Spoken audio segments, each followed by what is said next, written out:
Water blockage మనకి హైదరాబాద్లో కూడా అపార్ట్మెంట్లు అవన్నీ ఎక్కువైపోయి మనకి వాటర్కి ఎండాకాలం వస్తే ఎంత ఇబ్బంది పడుతున్నామో మనకు తెలుసు.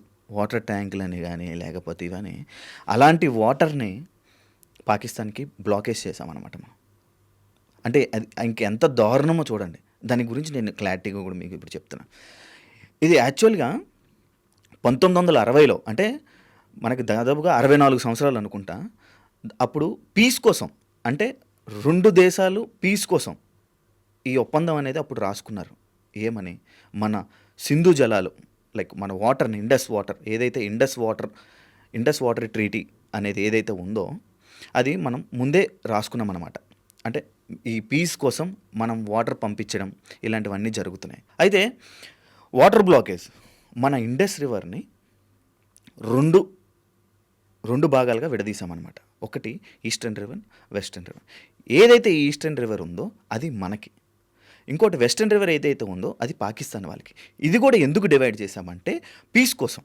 1960లో 64 సంవత్సరాల క్రితం అంటే పీస్ కోసం, 2 రాష్ట్రాల పీస్ కోసం. మనం ఎప్పుడూ కొట్టుకొని సస్తనే ఉంటాం కదా. కొంచెం ప్రశాంతంగా ఉండడం కోసం వాళ్ళకి వాటర్ ఇస్తున్నాం అనమాట. ఆ ఒప్పందం ప్రకారంగా వాళ్ళకి వాటర్ ఇవ్వడం జరిగింది. కానీ వీళ్ళు ఇప్పుడు కెలుక్కోవడం వల్ల ఈ వాటర్ని ఈ 2 భాగాలు ఏదైతే ఉందో ఆ వెస్టర్న్ది కూడా ఆపేయడం జరిగింది. ఇప్పుడు మొత్తం ఆల్రెడీ ఇది వెంటనే అంటే ఎప్పుడైతే ఆయన వచ్చి మీటింగ్ జరిగి వెంటనే అన్నారో వెంటనే ఇది ఆపేశారు. ఈ వాటర్ అండ్ రోడ్డుకి సంబంధించింది మొత్తం వేస్ అన్ని ఆపేయడం జరిగింది. ఈ వాటర్ బ్లాక్ చేయడం వల్ల పాకిస్తాన్ వాళ్ళు ఎలాంటి ఇబ్బందులు ఎదురవుతుందో తెలుసా? దాని గురించి నేను మీకు చెప్తాను. ఫస్ట్, ఎడారి అయిపోతుంది. వాళ్ళకి తాగడానికి గుద్ద కడుక్కోవడానికి కూడా నీళ్ళు ఉండవు ఫస్ట్.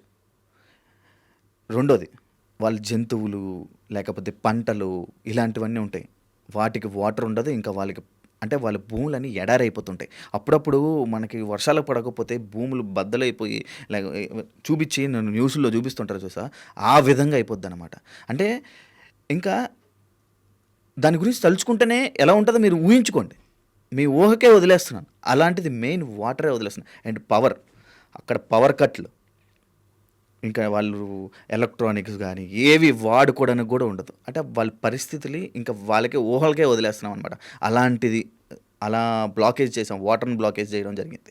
అండ్ తాగడానికి మంచినీళ్ళు కూడా ఉండవు. అగ్రికల్చర్ చేసుకొని వాళ్ళు పంట వాళ్ళే పండించుకొని తిందాం అనుకుంటారు, అది కూడా జరగదు. అసలు వాళ్ళకి వాటర్ వెళ్ళేదే మన నుంచి, అది కూడా లేదు. అండ్ వాళ్ళు అన్నారు కదా, నేను ఏదైతే ఇందాక స్టార్టింగ్లో మీకు ఏదైతే చెప్పానో వాళ్ళ ఆర్మీ పర్సన్ ఏదైతే అన్నాడో, మన ఫైట్ దేని గురించో తెలుసా? కాశ్మీర్. మనకి కాశ్మీర్ కావాలి. ఆ కాశ్మీర్ అనేది ఇండియాది కాదు, అది మనది. మనం ఫైట్ చేస్తుంది కాశ్మీర్ కోసం. దీనికి ఎలా మంది అని చెప్పాలో నిరూపించి చూపిస్తాం అని చెప్పి వార్నింగ్ ఇవ్వడం జరిగింది. అంటే చూడండి, అంటే ఇప్పుడు ఇచ్చేశారు.